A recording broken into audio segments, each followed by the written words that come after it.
Hello, folks. Hope you're doing all right. Welcome to Stay Well with Dr. Zorba Pastor. That's me.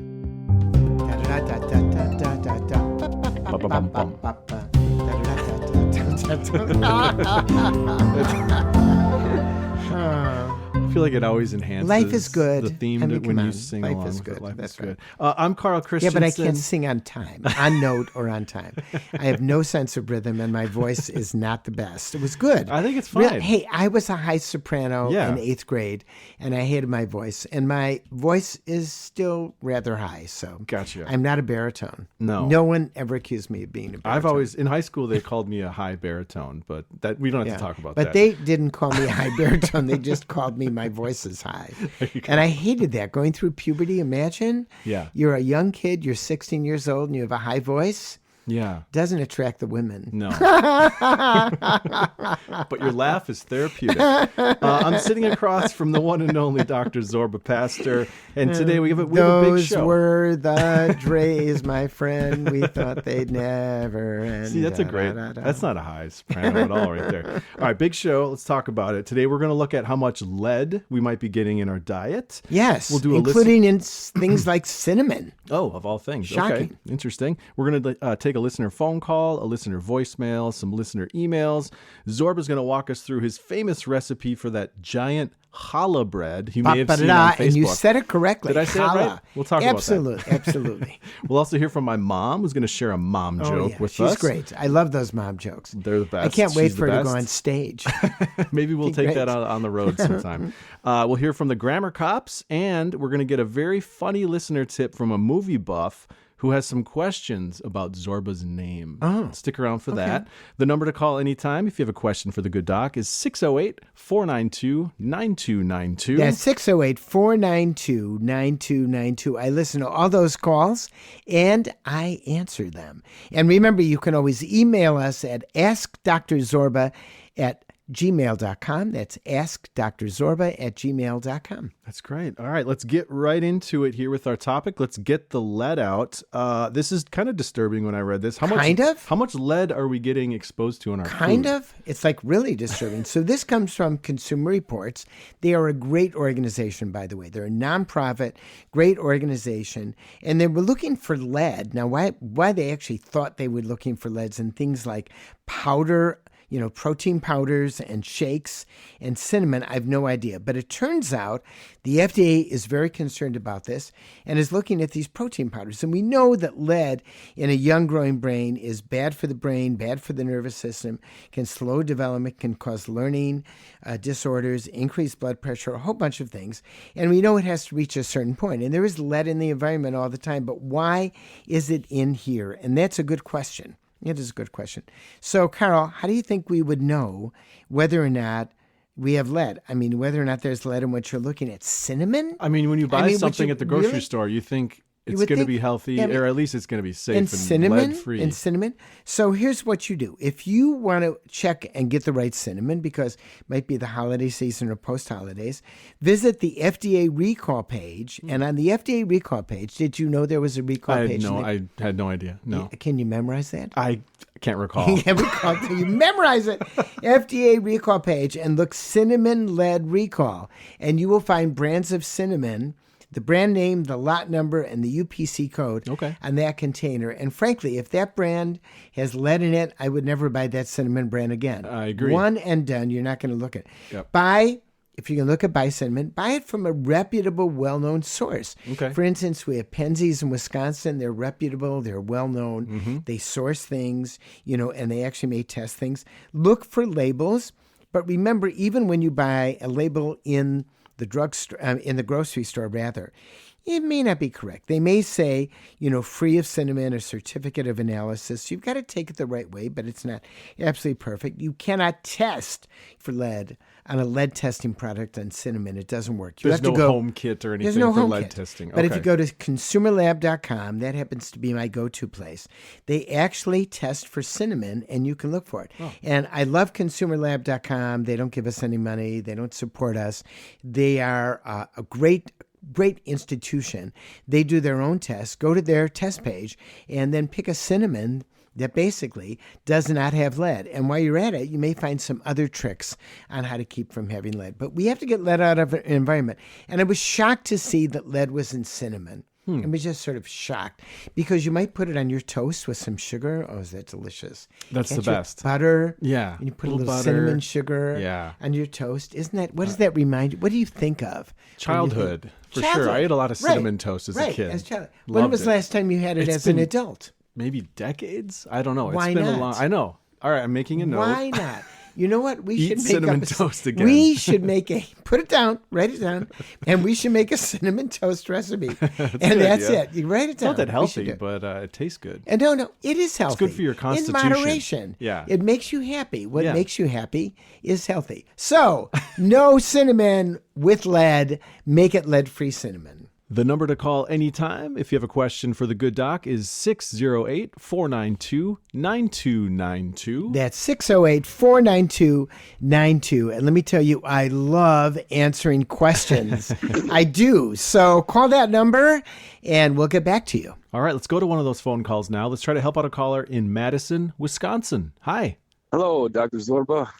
Big fan of the show. Thank you. Thank you so much. How can I help you?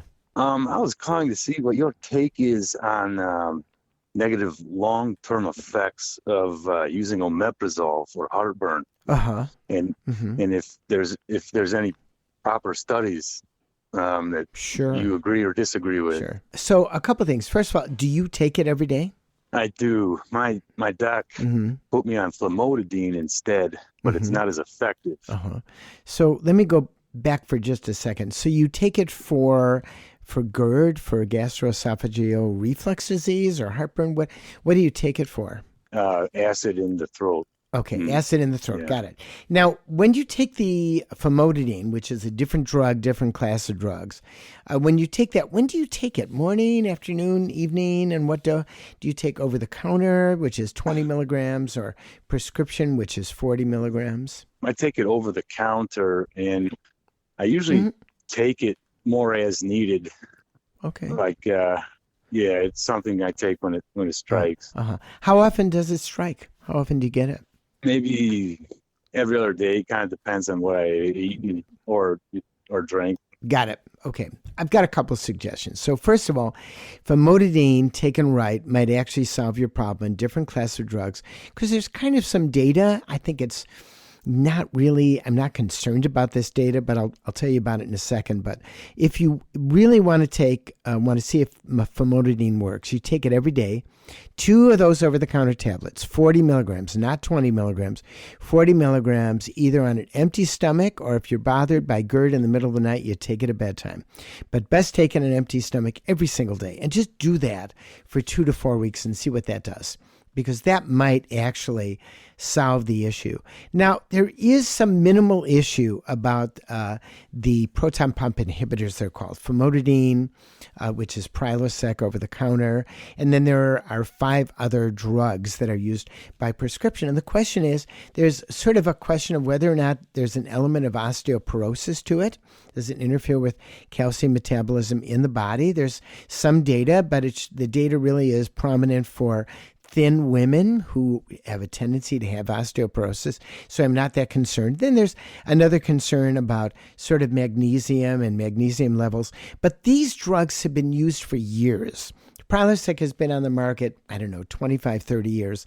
And there's very minimal risk with this. So the risks, I think, are real, but I think they're minimal. But the risks for famotidine are less than the risks for this. So I think I would try the famotidine, see if that works. So I've got to tell you, I actually take Prilosec over the counter, 2 tablets. That's what I take, which is the prescription dose, on an empty stomach at bedtime because I have GERD that bothers my coughing. I cough if I don't take it.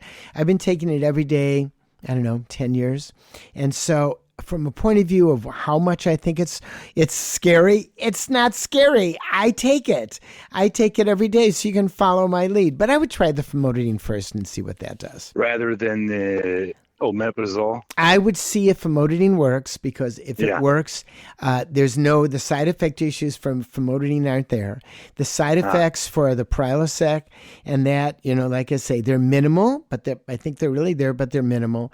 But if the famotidine works, I would do it. Double the over-the-counter dose, 40 milligrams on an empty stomach. You can take it at night before you go to sleep or in the morning when you get up. Do it for 2 to 3 weeks, see what happens. If it cuts it out completely, you're game. If it cuts out partially, then you also can use Prilosec, which is omeprazole, on those days that it bothers you. Okay. It's a game plan. Very good. It's a game plan. And let us know, like in a month or 6 weeks, what's going on. We would love to follow up. I would love to know what goes on with you. Great. Thank you, Doc. You're welcome. Thanks for calling. See ya. Take care. Thanks so much for that call at 608-492-9292. That's right, 608-492-9292. I love calls. I love to answer calls. If you call, I will probably answer it. Not at the moment you call, but some other time, because I am not on the phone 24/7. No. I need my sleep. There you go. That makes sense. Sleep is healthy. All right. Let's do a mom joke. My mom recorded these jokes, and she's great at telling them. I know Zorba loves these mom jokes. They're quite good, and you've heard of dad jokes, obviously, but this is a mom joke, and it kind of ties in a little bit with our topic we were talking about. Go, Mom, go. Go, Mom, go. Go, mom joke. All right, here we go.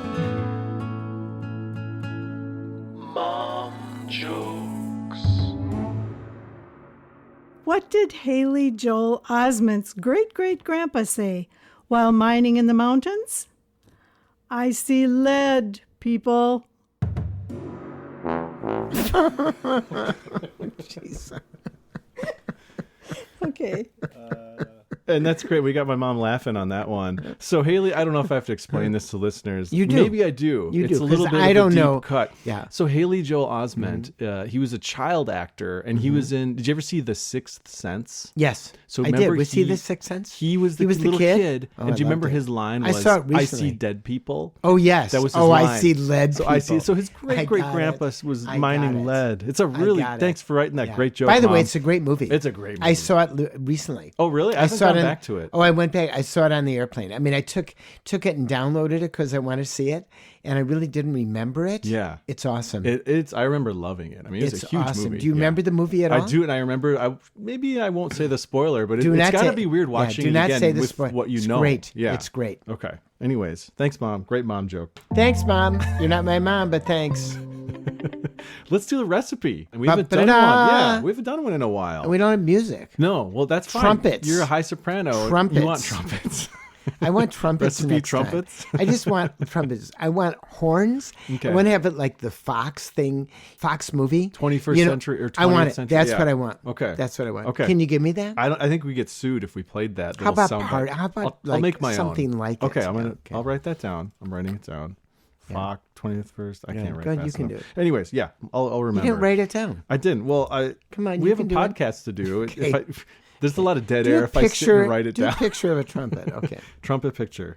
Now you Got get it. to watch me drop trumpet here on a podcast. I bet it doesn't listeners look like love a trumpet this. to me, but hey, it'll. How's that? There's oh, musical actually, note. it looks great. Is that okay? Got it. Looks like maybe a vuvuzela.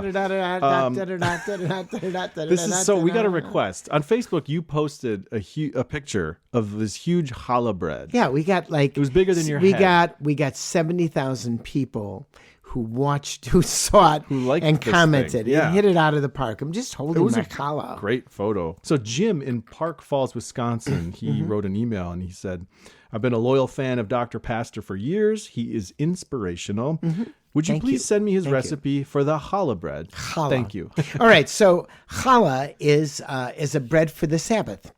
So every Friday night there would be a challah, and it's also used in other celebratory type times. And I thought years ago, 25, 35 years ago, I don't remember, I want to make a really big challah. I don't want just like a small dinky challah. I want a really big challah. So I developed a recipe over time that I love, and I make it a little bit differently every single time. I follow the recipe pretty much But you make it your own. You make it your own. So are you ready for it? I'm ready. Listeners, are you ready? They said yes. Okay. So I can hear really well. You're hearing voices. Okay. You start out with 6 cups of water. Okay. And you heat the water up in the microwave to 104 degrees, or on the stove if you don't, 104 to 108 degrees, because that's the best way to get the yeast. You then put in 6 packets of yeast. I buy it at Costco, and I buy a big bunch of yeast. A pallet of yeast. And I write the equivalent of 6 packets of yeast in there. And then in that water, you put in 5 tablespoonfuls. You can see how excited Here I come am. the grammar cops. Of sugar. And then you take a whisk and you whisk it around, and you don't touch it for 15 minutes, okay? Yep. 15 minutes. Very important. You got to let it sit. You then put in 1.5 cups of oil, and then you put in 4 tablespoonfuls of salt. Okay. Mix the whole thing up. You've got your liquid. Okay. Then I make this with a Cuisinart. You don't have to use a Cuisinart, but I use that because I'm lazy and slothful. And it's the beginning. It's the beginning of you like That's that. the Lazy Sabbath. and slothful. Why not, right? That's You right. could be slothful. No, it's before the Sabbath. It's before. My bad. Yes, before. So I take the Cuisinart. You don't have to do. You've got to mix this together before you use it. So what I do is I put in probably 1 or 2 cups of the mixture into there, and then I start putting in flour. I do not measure out the flour. You just wing it. I wing it because I know what it feels like. Yeah. So if I put in the flour, mix it around. I don't put in too much flour so I can get a good mixture. Then I make it drier and drier and drier. Put in more and more flour until the machine starts to jiggle. That means I'm done with flour. Pop it into a giant pot. Okay. I have a giant pot that you get for making stock. Okay. Stock pot. Sure. Cheap, easy to buy. Plop it in the pot. I do that back and forth until I have a pretty wet mixture in there, but it's pretty dry too. And then I have to knead it, and I have to keep on adding more flour. So I use about 7 pounds of flour, and I keep on kneading it until it's the right texture. If you've made bread, you know what the right texture is. And then I put oil on the top of it. I take a bunch of oil, smooth it on the top, put a towel on the top of that, and put it into an oven that I have preheated. Okay. I preheated, turn on the oven on max for about, 8 or 9 minutes just to get it warm. Shut the oven off, put it in there, and then you got to wait for 2 to 4 hours. Depends on how it comes up. Okay. And I have no idea. Sometimes it comes up 2 hours. Sometimes it comes up 4 hours. Very important. There's that big of a window. Well, big window. I don't know why it's that big. But, of course, I'm not adding the same amount of flour each time. Right, it's just you wing I'm it winging every time. it. I kind of like that. Yeah. So then I punch it down, punch, and then plop it around, put a little more oil on the top, put it back, take the oven, make it warm again, for about 8 minutes to get it nice and warm. Shut the oven off, very important. Put it back in there. And then it takes, leave it there for like an hour, something like that. Pops up again, and I am ready to roll. Next step, punch it down and roll it out on a counter. There's a lot of punching going on. Yeah, well, it's fun. You can get baking. your aggressive how you punch it down. You could push it down, but it's much more fun to Just punch it punch down. it, yeah. And then what you do is you then have to roll it out, and then I divide it into 3 braids. So I've got to put a little more flour. I've got to put it on a flour thing. And you have a big snake. You have to snake it like a braid. Pretty big snake. How long is this? I'm sure about a yard. Listeners, that's about 3 feet. Yeah. Yep. About a yard. So I make 3 snakes. I move it around to make the snakes nice and smooth. You don't have to do it. It's kind of fun to move these 3 snakes. It's like playing with Play-Doh. That's right. It is, very much so.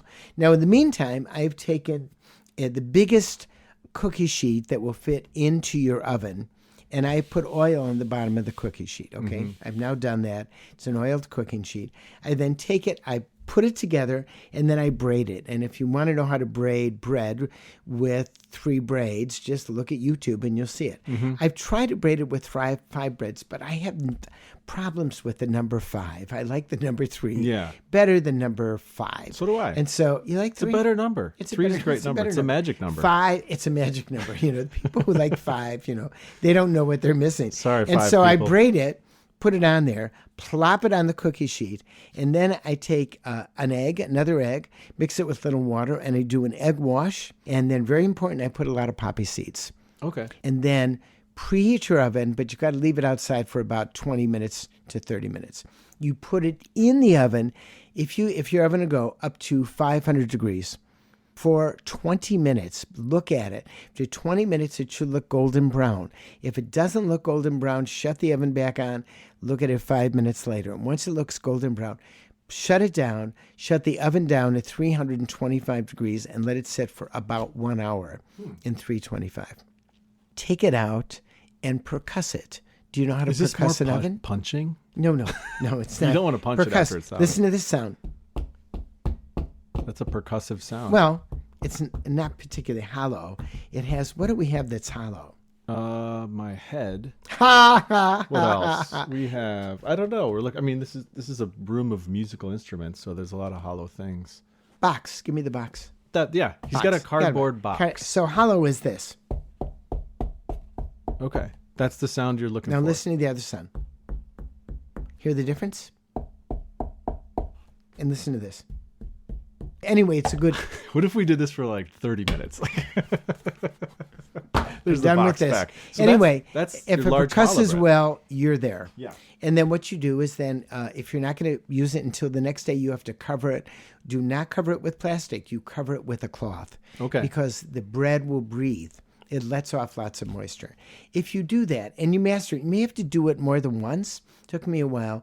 You will have an incredible celebration bread. Now, let me tell you a story. Do we still have time? I think we do. We'll cut a lot of that thumping and we'll have time. How about that? We don't have to cut. I like the thumping. Okay, keep the thumping. So my cousin Lois has a daughter, Danya. Danya was having a wedding, and we were invited to the wedding out in California with the prenuptial party. And I decided I had to bring a challah to the prenup party, which was on a Friday. The problem is I don't have a place to bake and make a challah. Right. So I made a challah at home, and then I put it in a suitcase, a roll-on. Fit perfectly into the roll-on. Like a carry-on? You bet. I got to the airport in Madison, and the guy, they do the x-ray, and he said, "Hey, buddy, what's in there?" I said, "It's a bread." He said, "You have to open it up." He opened it up, and he said, "You're right. Didn't look like a bread to us. It looked like something else that was odd and weird." I said, "I understand. Thank you very much, officer." And I closed it up. And then we brought it, because we had a regular suitcase as we went through, and brought it to the party in the roll-on. And we came to the party. We said, here's your challah. And everybody smiled and laughed and then ate the bread because it's delicious. And it tasted okay. Yes. Now, on our website, we'll actually put the recipe. We will. Okay. Our website is drzorba.org. That's drzorba.org. Spell it out. Dr. Zorba, D-O-C-T-O-R. You can spell Dr. Zorba, Z-O-R-B-A.org. And I will put the challah recipe because you know what? If you're writing this down while you're driving, you're in deep trouble. The number to call anytime is 608-492-9292. You can call that number and leave a voicemail for the show, and Zorba will hear the voicemail. And we may respond. And we will probably respond. Probably. That's a good, right. Yeah, we'll probably respond. Come on, we're probably going to respond. Yeah, we love these. Let's give it a good chance of that. So let's go to one of those voicemails now. This is a listener from Wisconsin. I'm just calling to ask about how long does it take for my taste buds to come back from a bout with COVID that happened to me back around Easter of this year. And I had all my shots and my booster, but must have been a different strain. But anyway, okay, just wondering. Thank you. Bye. It's a good question. Mm-hmm. So over 90% of the people have their taste usually come back. Okay. Now, when I say usually, sometimes there are things, it's a weird virus where the taste doesn't come back for that particular thing. Mm-hmm. So when you first get a taste dysfunction, I can still remember one of my patients saying, when he worked at the hospital, and he said, when people come in with roses, it smells like garbage to me. Wow. That reminds me, a friend of mine had COVID, and it just decimated his sense of smell. And he was a huge fan of drinking IPA beer. Oh. And all this, for some reason, IPA beer, the hops that was in it, made him, it was disgusting to him all of a sudden. So it kind of wrecked his palate for IPAs. For a while. Yeah. So it has, if it has not come back, I do have an idea. First of all, it may take time. So if it's only been a year, 95% of those who it doesn't come back the second year, it'll still come back. So it may come back. But secondly, there is a topical spray antihistamine, and I'm blocking on the name of it. There's only one topical spray antihistamine, and it's over the counter without a prescription. Used to be a prescription. Go to the pharmacy, talk to the pharmacist. Once again, the name brand slips my mind right now. I do not look at a screen when I'm actually online.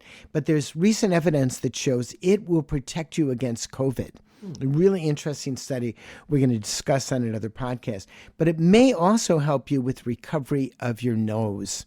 So I would highly recommend, there's no problem with that, highly recommend using this topical nasal spray and see whether or not your nose buds come back.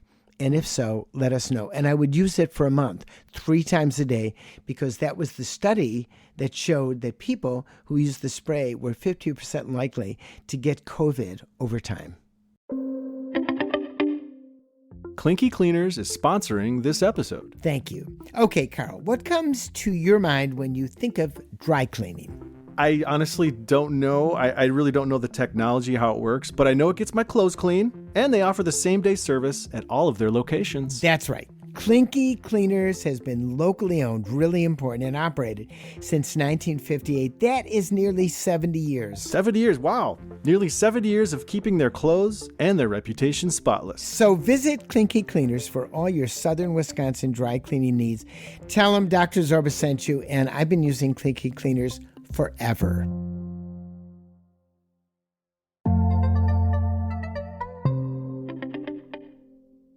All right, Zorba. On the old radio show, remember the old radio show we used to do? Old radio. Back in the old days. We used to do a recurring segment called the Grammar Police. Remember that? Remember them? I do. You'll never forget that. I do. They're still around. They just changed their name. Of course. And they changed their name for good reason. Yeah. You want to know why? Why is that? It's modern. Okay. They're now called the Grammar Cops. Well, grammar, I like cop. They're grammar. It still gives you that same sense of who they are. Right. That's right. Yeah. Yeah, that's right. And remember, so, you had a different name for it. Do you remember? It was the grammatical sabbatical. Oh, geez. Man, you hate it. You grammatical hated that. sabbatical. I did not like that I thought at all. it was too Grammar academic, cops, right? Yeah, too academic. You got to speak to everybody, not just the academicians. Okay, that's true. We're not on public radio anymore. We're now World Wide Web. So, yeah, let's hear from the Grammar Cops. We got a grammar situation here. Grammar cops! Watch your grammar! Grammar cops! Watch your grammar! Watch your grammar, folks. This is an email we got from David in Seattle, who writes, Zorba, I miss your radio show enormously. You, Tom, and Karl were eagerly anticipated by me every Saturday for decades. How nice. And I still continue to listen to reruns of your shows. Oh, wonderful. That's interesting. Yeah, really. You can go listen Nice. to reruns. Why not? But I will not forgive you for caving to modern dumbing down of the English language by saying teaspoons full instead of teaspoons. Wait a second. Teaspoonfuls. See, you can't even. I can't even pronounce do it it either. I have to really go look for it. closely. Go for it. Do it again. Do it again. Slowly. You were dumbing down the English language by saying teaspoonfuls instead of teaspoons full. That's right. That's hard to do. Yeah. It was hard to read. Yeah, that was very hard. Imagine doing it on the air. I think in our recipe segment, Imagine you doing said it that. like 20 times in a row. It would be like Peter Piper picked a peck of pickled peppers. Do you know what I never do you know what a been able to do peck that. is? A peck is a certain amount. I don't know. Certain amount? That's good. Half a bushel. It is. I don't even know I what a love bushel you, is, though. a bushel and a peck. Sure. Well, you've seen bushels. I've seen that Led bushel Zeppelin is album cover where he's got like a bushel of wheat. Yeah, right. No, That's my a only bushel- reference for a You've never bushel. seen like a bushel made out of like wood, thin wood? Is that like Oh a my big, God. a bunch of sticks Really? together? No, it's a lot of things. No? You apples and things like that. You Okay. know what? One of these days, you got to look at a bushel sometime. Go ahead. Okay, that's all I got. That was That's it? David. What do you say to David in Seattle? Teaspoonsful. He thinks it should be teaspoons full. Teaspoonsful.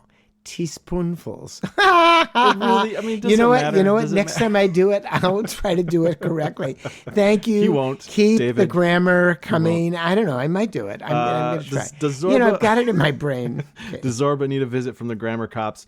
email your violation to askdrzorba@gmail.com. Spell it out, That's and right. it's spelled the right way. The spelling police cannot get us wrong. It's askdoctorba@gmail.com. You can do it.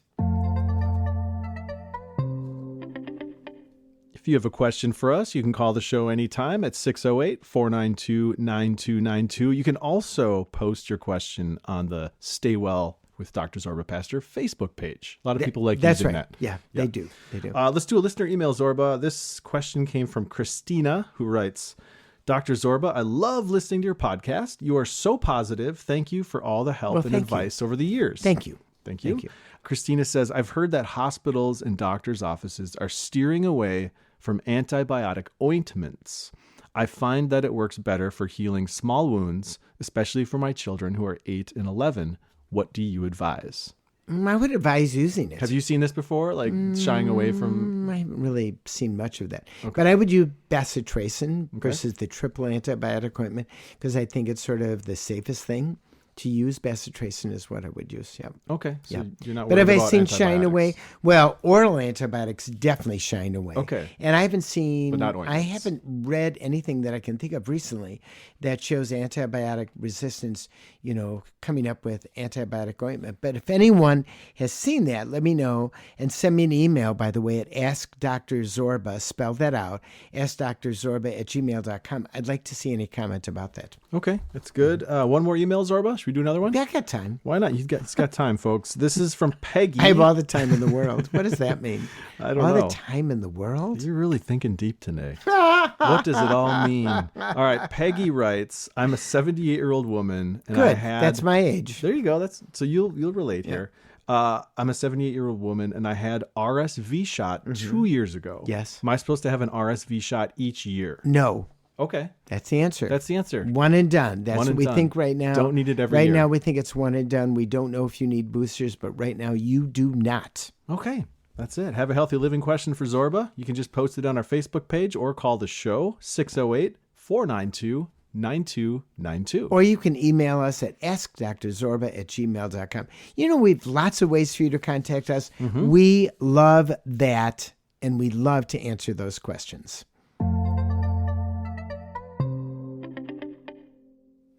All right, Zorba, we love getting tips also from our listeners, not just questions, but we get a lot of tips. Listener tips. This one's fun. It came from John in Germantown, Wisconsin. John writes, Dear Dr. Pastor, I watch old movies on TV, and I came across one named 13 Ghosts, and it's from 1960. Okay. A character in this film is named Dr. Zorba, who is deceased.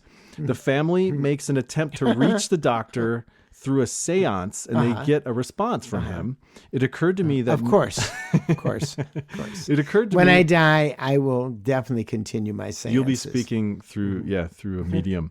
It occurred to me that you now will no longer be on the radio. How can you be reached to answer a question, perhaps by seance, as demonstrated by this audio clip taken from the film? Well, let me hear it. I know you have quite a sense of humor, and I hope you have some fun with this idea. So, John in Germantown, he sent us the audio clip from this 1960 film called 13 Ghosts. He's a techie guy. Yeah, he sent a clip. He sent me a YouTube link too. So really? I watched this. It was really, it's kind of a sci-fi, it's like a ghost movie from, you'll hear, there's a lot of that. It's really cheesy. Sound, it's great. Let's hear this. Dr. Zorba. Dr. Zorba. Oh, God.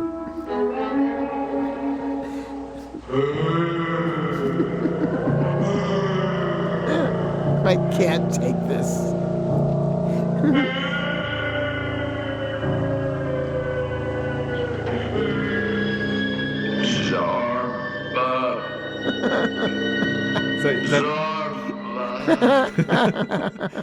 All right, I watched this scene. I got to show this to my kids. It's They got to hear ridiculous. this. You got to send this to me. It's really funny. Well, I can record from the podcast. So there's a family sitting around a table. There's a woman who is the spiritual medium, and John, he points out, little fun fact about this medium was played by Margaret Hamilton. Do you know who that is? I didn't. I had to look her up. Yep. She also played the Wicked Witch of the West on The Wizard of Oz. She was the evil witch. Oh, I know her voice. So she was the medium, like the spiritual medium in this scene. Yes. She was really funny. All right.